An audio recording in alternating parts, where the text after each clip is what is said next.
Hello everyone, आप सभी का स्वागत है मेरे इस यूट्यूब चैनल पे जिसका नाम है मिस्टर मैक। और आज हम जो है अपने इंडियन इकोनॉमिक की सीरीज़ को और आगे बढ़ाते हैं और आपका एक और इम्पॉर्टेंट चैप्टर जो कि chapter number 6, human capital formation. तो ह्यूमन कैपिटल फॉर्मेशंस के बारे में हम इसमें पढ़ेंगे और इसमें भी मैंने आपके लिए कुछ इम्पॉर्टेंट क्वेश्चंस लेके आया हूँ जो कि आपके एग्ज़ाम में बहुत ज़्यादा हेल्पफुल रहेंगे।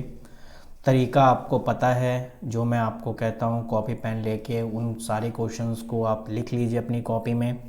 और जैसा कि टाइम बहुत कम है, अब 17 ज़्यादा दूर नहीं है, आज से काउंट कर लो, आज 13 है, तो देख लो लगभग 3 दिन बाकी हैं। 3 दिन बाद आपका इको का एग्ज़ाम है और आप उसको कैसे करेंगे वो आप पे छोड़ता हूँ मैं, ठीक है। तो ये इंडियन इकोनॉमी का एक और चैप्टर जिसमें आपको ह्यूमन कैपिटल्स के रिगार्डिंग कुछ इम्पॉर्टेंट क्वेश्चंस हैं। तो चलिए आइए देखते हैं इसमें क्या क्या कर सकते हैं। सबसे पहला क्वेश्चन बनता है, what are the two major sources of human capital in a country. Human capital का मतलब क्या होता है? ह्यूमन कैपिटल्स मीन्स, जैसे सपोज करिए एक ऐसा इंसान जो अच्छा खासा पढ़ा लिखा हो, ऐसी एबिलिटी रखता हो, हेल्थ में ठीक हो, और कहीं भी अगर वो नौकरी लेने जाए तो ओबियसली उसे नौकरी मिल जाए, यानी उसके अंदर कोई कमी ना हो। कि अगर वो सपोज़ करिए एक अकाउंटेंट की जॉब के लिए मार्केट में जा रहा है तो ओबियसली उसको अकाउंट्स की नॉलेज तो होनी ही चाहिए। सिर्फ अगर हाथ पैर मार के कहे कि भाई नहीं आपको जॉब, अब मैं अगर उसे इंटरव्यू लूँ और मैं कहूँ आओ जी आप किस लिए आए हैं, तो कहेंगे मैं अकाउंट्स के लिए आया हूँ। अच्छा ठीक है, आपको अकाउंट्स के बारे में पता है? अगर मैं उससे सवाल पूछूँ और वो जवाब देता है नहीं मैं सीख लूँगा, तो इसका मतलब क्या है कि उसके अंदर वो कैपेबिलिटी नहीं है, उसके अंदर क्षमता नहीं है उस चीज़ों को करने का। तो वही है। तो ह्यूमन कैपिटल फॉर्मेशन का मतलब ये होता है कि एक ऐसे इंसान को इस लायक बनाना ताकि वो मार्केट में जाए या कहीं भी जाए तो कमाए, अच्छे से कमा खा सके, ठीक है, और इंडिया की इकोनॉमी को भी बढ़ा सके। सही बात है, पैसा कमाएगा तो टैक्स देगा, टैक्स देगा तो गवर्नमेंट की इनकम जनरेट होगी और गवर्नमेंट उसे सोशल वेलफेयर पे खर्च करेगी, ठीक है। तो वो दो कौन से मेजर्स हैं जिन पर हम कह सकते हैं कि ह्यूमन कैपिटल बढ़ता है? तो एक तो एजुकेशन, यस, अगर हमारा एजुकेशन अच्छा है तो कहीं ना कहीं ह्यूमन कैपिटल्स भी बढ़ेगा। और हेल्थ पे अगर हम अच्छा खासा खर्च करें, यानी गवर्नमेंट खर्च करे, तो कहीं ना कहीं हमारी कंट्री में ह्यूमन कैपिटल्स ज़्यादा हो जाए, ठीक है। अब उसके बाद question number 2, brief out difference between capital and human development. यानी human capital and human development के बारे में यहाँ पर डिफरेंस पूछा गया है। तो पहला डिफरेंस तो ये है कि ह्यूमन कैपिटल में अगर मैं पहले पढ़ूँ तो human capital consider education and health as a means to increase the labour productivity. Yes, ये क्या करता है, इनका मेन फोकस, यानी ह्यूमन कैपिटल का मेन फोकस ये लेबर प्रोडक्टिविटी को बढ़ाना, अच्छे से एजुकेट करना और हेल्थ वगैरह अच्छे खासे रखना। क्योंकि अगर एक बीमार व्यक्ति, देखो पढ़ा लिखा तो है लेकिन वो बीमार है, तो कहीं ना कहीं वो फिर कह सकते हैं कि ह्यूमन कैपिटल्स में वो शामिल नहीं होगा, क्योंकि पढ़े लिखने से भी कुछ नहीं, वो हेल्दी भी हो ताकि वो कहीं काम कर सके अच्छे से। ह्यूमन डेवलपमेंट की बात करें तो it based on the idea that the education and health integrated to human. यहाँ पर ह्यूमन डेवलपमेंट की बात कर रहा है और वहाँ ह्यूमन कैपिटल्स की बात कर रहा है। ह्यूमन डेवलपमेंट में फ़र्क क्या है? Human development is a based on the idea that education and health are integrated to the human. आप हो, आप कोई चीज़ सोच सको, आपके अंदर माइंड में कोई, एक तरीके से कहते हो ना कि आपकी सोचने की क्षमता ज़्यादा है, आपका बिहेवियर अच्छा है, मतलब ह्यूमन डेवलपमेंट में वो सारी चीज़ें आ जाती हैं, ठीक है ना, सारा A to Z। मैं अगर कहूँ human capital as a part of human development, ठीक है, कि ह्यूमन कैपिटल जो है वो ह्यूमन डेवलपमेंट का पार्ट है। अगर मैं इसको शॉर्ट में कहूँ कि जैसे सपोज करिए अगर ये ह्यूमन कैपिटल इतना सा पोर्शन है तो ह्यूमन डेवलपमेंट एज अ इतना पोर्शन है, ठीक है। चलिए बढ़िया। सेकंड पॉइंट कह रहा है human capital is a narrow concept. लो जी, यहाँ पे साफ बोल दें, ये नैरो यानी कि एक छोटा कॉन्सेप्ट है और ये ब्रॉडर कॉन्सेप्ट है ह्यूमन डेवलपमेंट, ठीक है। और तीसरा है the investment is not consider productivity and human welfare can be achieved through the investment in education and health. अगर हम एजुकेशन और हेल्थ पे खर्च करें तो ये ज़रूरी नहीं है कि हमारी प्रोडक्टिविटी जो है वो बढ़े, ठीक है ना।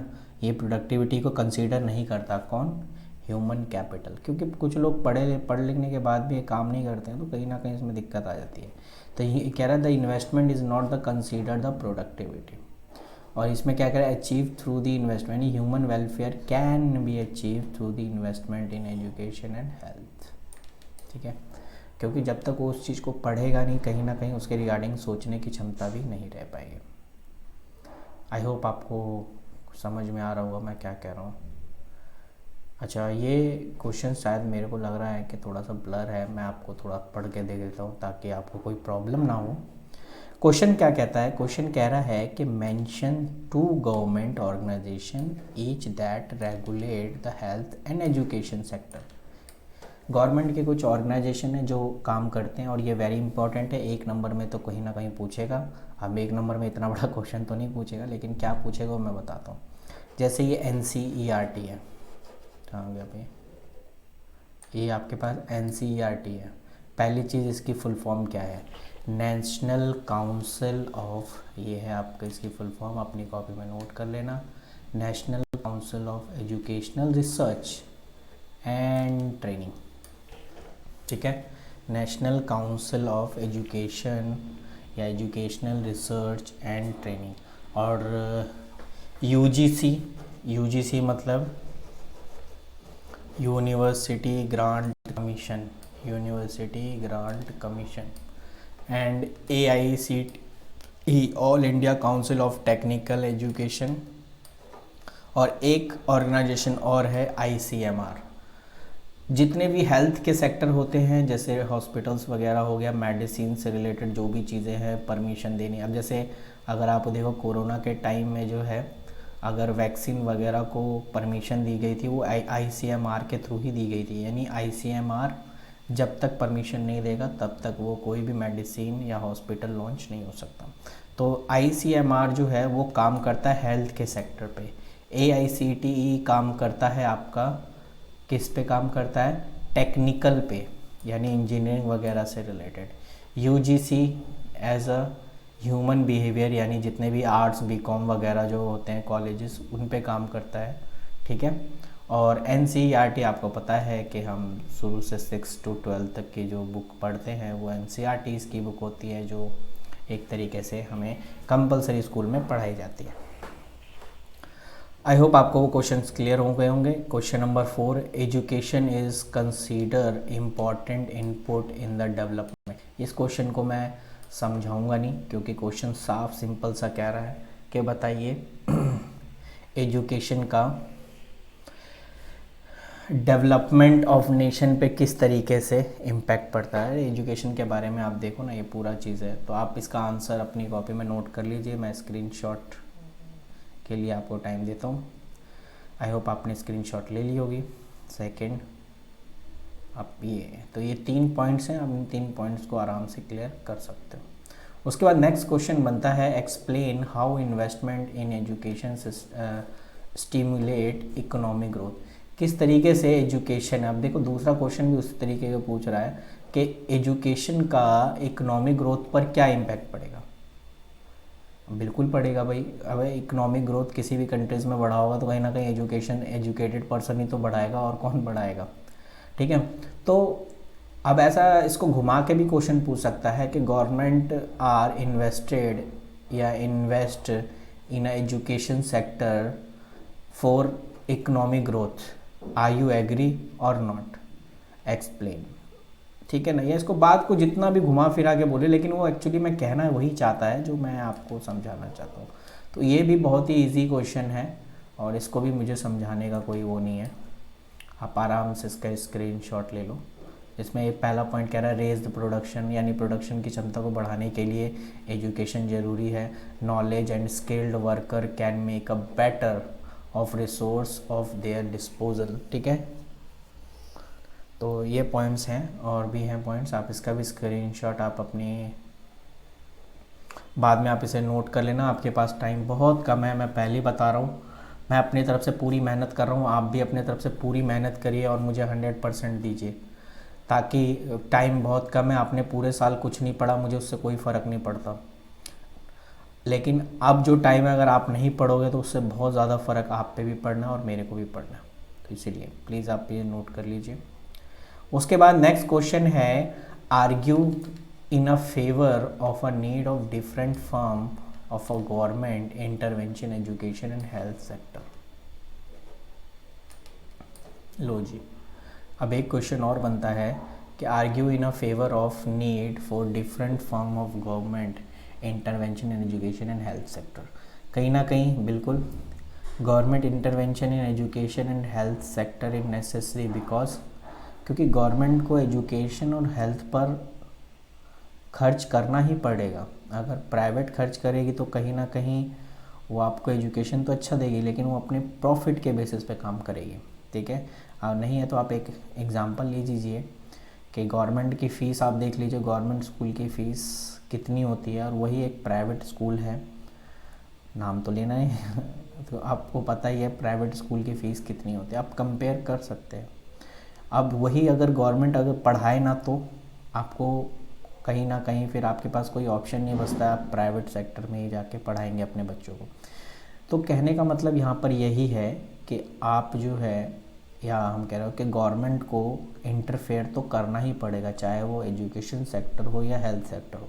हेल्थ की बात कर ले तो आपको पता है सफदरजंग दिल्ली में बहुत बड़ा हॉस्पिटल है, और कहते हैं वहाँ फ्री में ओबियसली इलाज होता है। कहते क्या होता है, कोई सा भी बड़ा से बड़ा ऑपरेशन हो अगर होगा तो बिल्कुल फ्री ऑफ कॉस्ट होता है, ठीक है ना। बस थोड़े से छोटे से चार्जेस देने पड़ते हैं, 100-150 जो भी, मतलब मेरे को इतना आइडिया नहीं, लेकिन हाँ मतलब आप ये उनके जहाँ अगर आप प्राइवेट हॉस्पिटल में 3-3, 4-4 लाख रुपए अगर आप देते हो, वहीं आप एक गवर्नमेंट हॉस्पिटल में फ्री ऑफ कॉस्ट आपका जो है क्या ऑपरेशन हो जाता है। तो कहीं ना कहीं गवर्नमेंट ने ऐसा किया है तभी तो ये पॉसिबल है, और कहीं ना कहीं हमारे लिए भी बेस्ट है। तो इसका मतलब आंसर बिल्कुल करेक्ट होना चाहिए, यानी कि यस गवर्नमेंट को इंटरवेंशन करना चाहिए, उसमें इंटरफेयर करना चाहिए, ठीक है ना। आना चाहिए किस सेक्टर में, एजुकेशन और हेल्थ के सेक्टर में। ये कुछ पॉइंट्स हैं, आप आराम से इसको नोट कर लीजिए, ठीक है, एंड स्क्रीनशॉट आप लेके आगे बढ़ते हैं। उसके बाद क्वेश्चन नंबर 18 है आपका, यस मेरे ख्याल से ये क्वेश्चन नंबर लास्ट है आई थिंक, चेक कर लेते हैं। Yes that is last question of your important question series. So question is, what are the main problem of human capital formation in India. वो कौन से प्रॉब्लम्स हैं, वो कौन से चीज़ें हैं जिनकी वजह से इंडिया में ह्यूमन कैपिटल के फॉर्मेशंस को इस्टेब्लिश करने में प्रॉब्लम आती है। तो कहीं ना कहीं सबसे पहला ही पॉइंट है, हर किसी चीज़ का सबसे पहला कॉमन पॉइंट होता है राइजिंग द पॉपुलेशन। पॉपुलेशन इतना ज़्यादा बढ़ रहा है तो कहीं ना कहीं rapidly rising population advisory affect the quality of human capital formation in developing country. इसलिए कहा जाता है जितनी भी डेवलपिंग कंट्री हैं वहाँ की पॉपुलेशन को कहीं ना कहीं कंट्रोल करना पड़ेगा, वरना कुछ भी हो सकता है भाई। उसके बाद लॉन्ग टर्म प्रोसेस, ये जो है आपका ह्यूमन कैपिटल फॉर्मेशन, ये बहुत ही लॉन्ग टर्म प्रोसेस है, ठीक है ना। लॉन्ग टर्म पॉलिसीज़ वगैरह स्किल फॉर्मेशन होने में बहुत टाइम लगता है, इसलिए हम कह सकते हैं ब्रेन ड्रेन। कुछ लोग यहाँ से पढ़ तो लेते हैं लेकिन वो माइग्रेट कर जाते हैं, ठीक है ना, क्योंकि उन्हें लगता है कि यहाँ मुझे वो सारी चीज़ें नहीं मिल पाएंगी जो मैं कहीं और से या किसी और डेवलप कंट्री में जाके अर्न कर सकता हूँ। सपोज़ करो मुझे अगर यहाँ पे 20,000-30,000 रुपये मिल रहा है तो मैं उस कंट्री में जाना पसंद करूँगा जहाँ मेरी सैलरी 60-70 हज़ार हो, ठीक है, ओके। उसके बाद क्या है, insufficient on the job training in agriculture sector in neglect where the workers are not given on job training to the.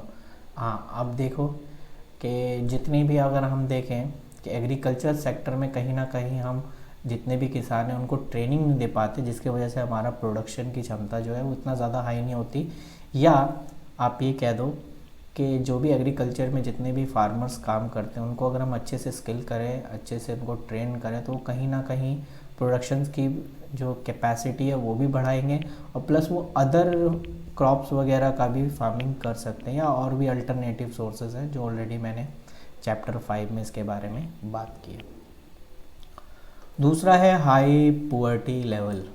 जितना ज़्यादा गरीबी रहेगी उतना ही कहीं ना कहीं प्रॉब्लम क्रिएट कर सकता है आपके ह्यूमन डेवलपमेंट में। तो ये कुछ पॉइंट्स थे जिनके बारे में मैंने बात की है, और ये इम्पॉर्टेंट क्वेश्चन आपका चैप्टर नंबर 6 में था जो कि अपलोड हो जाएंगी।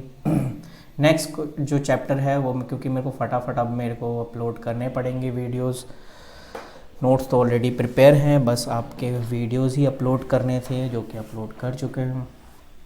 अगर आपको किसी भी चीज़ की इंक्वायरी चाहिए हो, कुछ भी चीज़ें, तो आप मेरे को कमेंट सेक्शन में कमेंट कर सकते हैं, और अगर आपको PDF चाहिए तो उसके लिए भी आप कमेंट सेक्शन में कमेंट कर सकते हैं, ठीक है। तो ये वीडियोस यहीं ख़त्म होती है और चैप्टर 6 भी आपका फिनिश होता है। अब आपका चैप्टर 7 अगली क्लास में आपको मिल जाएंगी, या मे बी शाम तक अपलोड हो जाएंगी, ठीक है। तो आप अपना ध्यान रखिए और ऐसे ही नोट्स बना के अपनी इकोनॉमिक्स को तैयारी करिए। और न्यूमेरिकल के क्वेश्चंस के लिए भी आपको डरने की ज़रूरत नहीं है। न्यूमेरिकल के क्वेश्चंस या तो ऑलरेडी देखिए मेरे प्लेलिस्ट में इकोनॉमिक्स में पढ़ा होगा, या जो आपका 6 ये जो 7 और 8 एग्रीगेट डिमांड और एग्रीगेट सप्लाई से रिलेटेड न्यूमेरिकल्स हैं वो मैं आपको प्रोवाइड करा दूंगा, ताकि आप एग्ज़ाम में जाते जाते उन सारी चीज़ों को ज़रूर एक बार गो थ्रू कर लें, ठीक है ना, ताकि आपके अच्छे मार्क्स आ जाए, ठीक है। चलिए मिलते हैं आपसे अगली क्लास में। Thank you.